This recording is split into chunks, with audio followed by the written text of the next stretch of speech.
Mr. Ybor and eventually other factory owners built for the workers.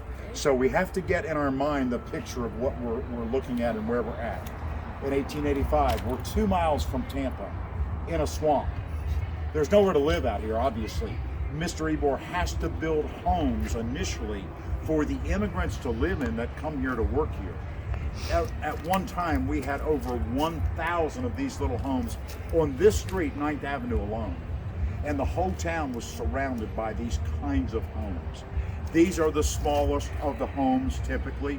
These are 3 rooms, 720 square feet. No electric, no plumbing, none of that stuff. And I need to try and describe to you what life was like here originally. And I need to make it as colorful as I'm able to for you to get a real idea of what life was like here. These homes are built up off the ground not because of our rainy season, that 2.5 months where we get torrential downpours every day. They're built up off the ground because of wild animals. Literally, alligators, snakes, and panthers. They hoped building them off the ground would keep the animals off the porch. These streets were not paved, this one not paved until 1923. 7th Avenue was still a wood planked street, the main street through Ybor, in 1915. The bricks didn't get here until 1923. This is a dirt road, dirt in front of the house. 2 months out of the year, 2.5 months out of the year, you're slogging around in ankle-deep mud.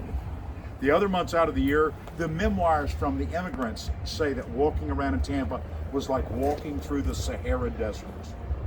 But the story gets so much better. By the way, you couldn't go to the outhouse at night. Yeah, no plumbing, they had an outhouse. A group of 6 or even 8 homes would be served by one outhouse. And you're thinking about this small kind of rectangular shaped building, a place to sit down inside. No, the outhouses in Ybor City were a box with a hole cut in it in the backyard. That was the outhouse.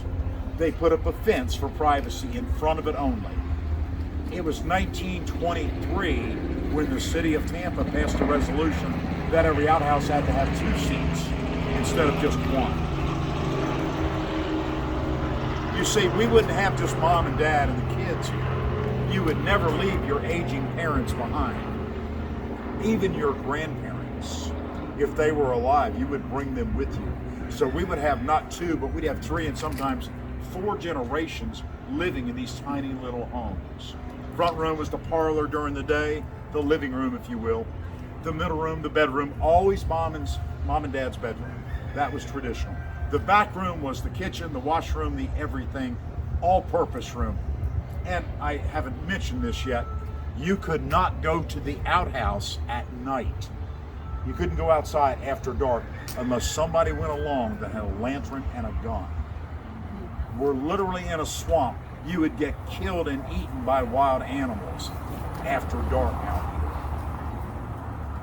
here. To see, so you could walk to work, go to 7th Avenue to shop, work around the house. That's when they fashioned goggles out of newspaper and glasses. The bugs are so thick. The first yellow fever epidemic swept through Tampa, or Ybor City, since that's our story, in 1887 and 1888. They didn't know mosquitoes carried yellow fever. It was not until about 1924, 1925, we figured that out. Imagine living here in the summertime. It is 100 degrees, 100% humidity. That's about 50 degrees your temperature. 100 degrees, 100% humidity. No AC, no electric for fans, nothing.